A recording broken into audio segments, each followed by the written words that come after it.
Hey, this is Mike from the Run Testers, and in this video, myself and Nick will be telling you how the Asics Magic Speed 3 compares to the Hoka Mach X. We'll take you through the key differences first, then let you know our running experience and whether you should go for the Magic Speed 3 or the Hoka Mach X. Let's run down those stats for the Asics Magic Speed 3 and the Hoka Mach X. The Speed 3 cost £160 in the UK and $160 in the US, while the Mach X is also £160 in the UK, but pricier at $180 in the US. The Mach X has a 5mm heel to toe drop compared to the 7mm one on the Magic Speed 3, and in a UK size 8, the Speed 3 weighed in at 210 grams compared to 246 grams on the Mach X. In the upper department, Hoka uses a jacquard mesh kind, while Asics uses a motion wrap, which is made from a lightweight Netskin material.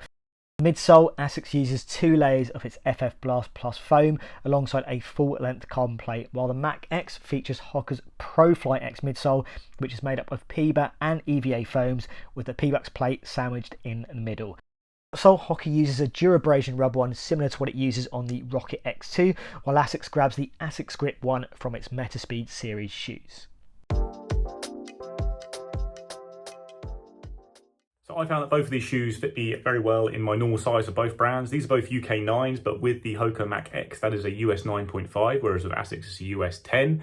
They seem to have quite a similar length and fit to me. They're both reasonably narrow shoes, which suits me well as someone with a narrow foot, but that might be a concern with both shoes if you have wide feet. At the upper on the Asics, I think is really good, stretches nicely to accommodate the foot, good padding at the heel, really comfortable hold there for what is a very lightweight, racy upper. The Mach X's upper is a little bit more training oriented, I'd say. There's a bit more padding. It's not quite as breathable at the front, but it is still really comfortable.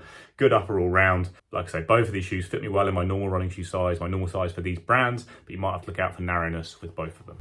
So in terms of fit, I've had both of these shoes in a UK size 8, and there's no getting away from the fact that these are both narrow fitting shoes.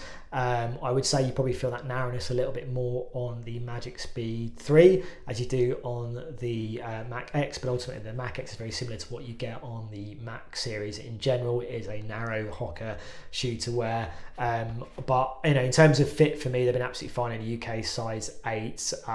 You know, I've been pretty fine, I haven't had any issues whatsoever. I would say maybe you get a slightly more snug fitting feel on the Mach X, just because of the nature of the different uppers that you're getting here. Maybe it opens up slightly a little bit more at the midfoot, but actually I don't think there's a massive amount in it. You've got pretty similarly kind of skinny tongues here. The laces are very similar as well, kind of flatter laces. So in terms of the lockdown that you're getting, I think it's pretty similar across these two shoes. But yeah, in terms of my UK size 8, been absolutely fine. I wouldn't entertain going half size up, half size down in these shoes. I would say maybe you feel, as I said, feel the narrowness a little bit more on the Magic Speed 3, but again, the Mach X is narrow as well. So if you need something a bit more accommodating, then it's maybe worth having a look at playing around with sizes wise, because as I said, you know, on my narrow feet is absolutely fine, but they are a little bit on the skinny side.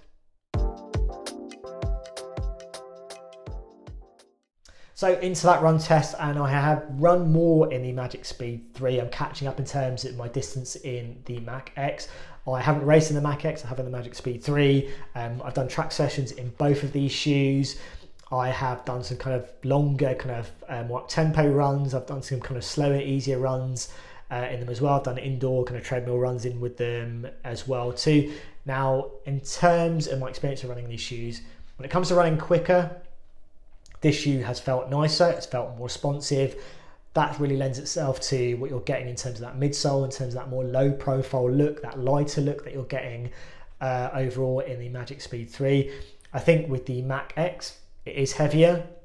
You can run quick in it, but I think in terms of getting that nicer kind of faster feel out of it, you have to work a little bit harder, which I think it comes a little bit more effortlessly on with the Magic Speed 3 when you are running fast. I think I've eased off and tried to run a little bit slower. I think, you know, with the Magic Speed 3 doesn't quite work as well as, you know, as the Mach X in terms of those slower kind of paces. And I think if you wanted a shoe that worked from that point of view, I think the Mach X felt a little bit nicer for me in those easier runs where I think you get a better level of cushioning and comfort. I think there's a little bit more going in that midsole for it to kind of ease off in terms of your kind of quicker stuff. And if you need to mix up those paces in a run, then I think the Mach X works a little bit nicer. But in terms of that general kind of pop and, propulsive, lively feel. I think you can get it here, but it feels more prominent in the Magic Speed 3. And I think when you're running, or I have been running in my quicker pace in the Magic Speed 3, it has felt a lot nicer to run faster in. I think I have had some nice elements of those kind of faster feel and sensation in the Mach X, but again, I think it's not as prominent as it is on the Magic Speed 3. I think outsole wise, I think you're maybe getting a little bit more of durability or protection on the Mach X, but ultimately, as I said, I've done more running in the Magic Speed 3. I'm seeing a little bit of wear, just a tiny bit on the heel, but not a massive amount. I'm not seeing a huge amount yet on the Mach X, so from that point of view, durability seems pretty similar, I would say. I think in terms of grip, again, I think absolutely fine. I would probably think I could, run a little bit slightly off-road with the Mach X. I think there's a little bit more protection there, or level of rubber that you're getting there compared to the Magic Speed 3. But in terms of running on roads and pavements, which I think those are the types of environments you're going to be running, using these shoes, and they're absolutely fine. I'm not seeing major issues in terms of that grip and kind of durability side of things. So yeah, for me, I've had good experiences with the Magic Speed 3 and the Mach X. I feel instantly I've enjoyed running in the Magic Speed 3. I think the Mach X, you always have to work a little bit in it, and also maybe it's not an instantly great feeling of running quick in it straight away, but I think once you put a little bit more time in it, it seems to work a little bit nicer, maybe kind of softens up maybe or in a place, or makes it feel a little bit nicer to run quick in. But I think in terms of that raw kind of speed and giving that nicer, faster feeling, I think the Magic Speed 3 is the one that's kind of stood out for me, whereas I think with the Mach X, I think, I said, you have to work a little bit harder to run a little bit nicer, and it feels probably a little bit more stable than the Magic Speed 3 in general, if that's something that you're looking for. But also feels a little bit more versatile and a bit more comfortable at running at those more comfortable paces when you're not running at your quickest too. So the Mach X and the Magic Speed 3 were two shoes I was really excited about for this year. Both of them fit into this super trainer category that's getting bigger and bigger all the time, and both are good shoes. I'll say that off the top of the bat, but I think they end up being quite different in the runs that I really liked using them for. The Hoka is more cushioned, heavier, more built up, more training oriented for me. It's got a nice smooth ride, it's a comfortable ride, but it doesn't really have a lot of explosiveness when you start to look at faster paces. I think it's probably got a little bit more bounce to it than the Magic Speed 3 because of that PEBA foam on the top of the sole there. But overall, I found it a shoe that I preferred using for relaxed runs, controlled cruises, long runs. I picked up the pace a couple of times in it, but it did feel a little bit big and not ideally suited to that for me. Whereas the Magic Speed 3 is really performance orientated. It's a very fast shoe. It's a shoe that really performs well on reps. I've done a park run in the shoe as well, and I've gone all out in it and done 1K reps, 400 meter reps, 800 meter reps. And then I really enjoyed it for that. And then I tried some kind of more daily training style runs in it, short progression runs, generally easy runs.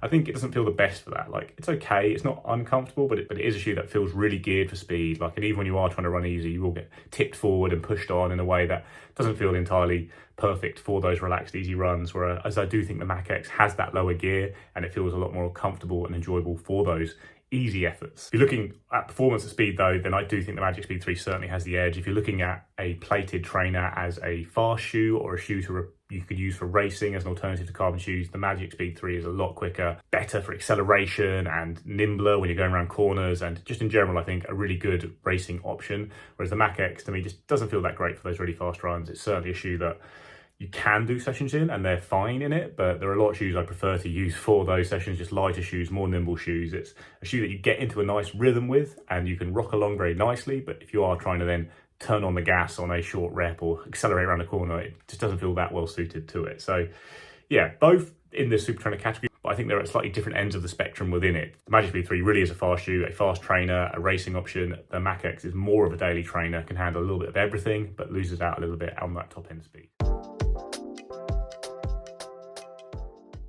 So these are two good shoes. I mean, the Magic Speed 3 to me fits more a super trainer should do, in my opinion, in that it's a really fast shoe. It has a plate in it and it's built for speed, and I really like it. I like using it for speed sessions. I really enjoy doing that park run in it, and I think it would fit into rotation nicely as your speed day option and kind of B race option if you're trying to preserve your full super shoe for your best races. The Mach X is a little bit more geared towards daily training. It's a shoe that excels at the kind of runs that I probably would just prefer to use a normal cushion shoe for, or even something like the Mach 5. Wouldn't necessarily go for a plated shoe like this, but it is a nice shoe to use for relaxed runs. It's got a nice range to it. You can use it for speed workouts. Don't think it's perfect for those in the same way that the Magic Speed isn't really great for easy runs. So there are shoes that actually don't cross over that much despite being in the same category, I think. That said, I think probably overall the Mach X is the easier one to recommend as the more versatile shoe. I think it's a shoe that loads of people will get on with. You can use it for a nice variety of runs, and it's probably a better all-rounder. But if you're looking at these two shoes for a speed first shoe, a shoe that you're going to use for fast runs primarily, then the Magic Speed 3 is definitely the better option for me. It's a much livelier, more exciting shoe, and a shoe I'd be happy racing in that does almost live up to the standard set by Carbon shoes. Not quite, it's not as explosive, the foam's not quite as good, but it is a really nippy shoe, whereas the Mach X, like I say, is more one that I pick up to just trundle around in all week and do the odd speed session in, but I wouldn't love so much for all-out workouts. So my verdict on whether you should go for the Asics Magic Speed 3 or the Hoka Mach X, I think it comes down to a few things. I think if you're looking for the shoe between these two that feels nicest to run fast in, I would say it's the Magic Speed 3. It's lighter, it really is built for speed, and that's really what you get, and that's where it really impresses me, or impressed me in my kind of testing in it. With the Mach X, I think you can run quick in this shoe, but it is heavier than the Magic Speed 3. I think you have to work a little bit harder to get something nicer out of it when you are running at those faster paces, but ultimately I think the Magic Speed 3 is better built for those speedier sessions. I think what you have with the Mach X is maybe something that veers a little bit more in terms of having that versatility, which I don't think you quite get in the Magic Speed 3. I think if you wanted to run kind of more comfortable paces, a little bit longer in this shoe, and you wanted a bigger level of comfort and protection, and I think you're going to get that in the Mach X, where I don't think you quite get that in the Magic Speed 3. But I think it really boils down, if you want a speedy kind of daily trainer, then I would say the Magic Speed 3. If you want something that can give you, work well for those quicker runs, but maybe not as well, but also can work for kind of like longer runs, and also feels a bit more comfortable in terms of those kind of less than kind of quicker paces that you normally do, I think the Mach X will probably give you a little bit more from that point of view. But I think in terms of the shoe that I would use long term, or would fit in somewhere in my rotation a little bit easier, I think the Magic Speed 3, just for those speed sessions, track sessions, I would grab that over the Mach X. Where I think with the Mach X, I think if I wanted to do a comfortable long run, then maybe I would go for this, where I can in places pick up the tempo. But ultimately I think there's other shoes in my rotation, other shoes out there that can do that already, in a pretty good fashion too.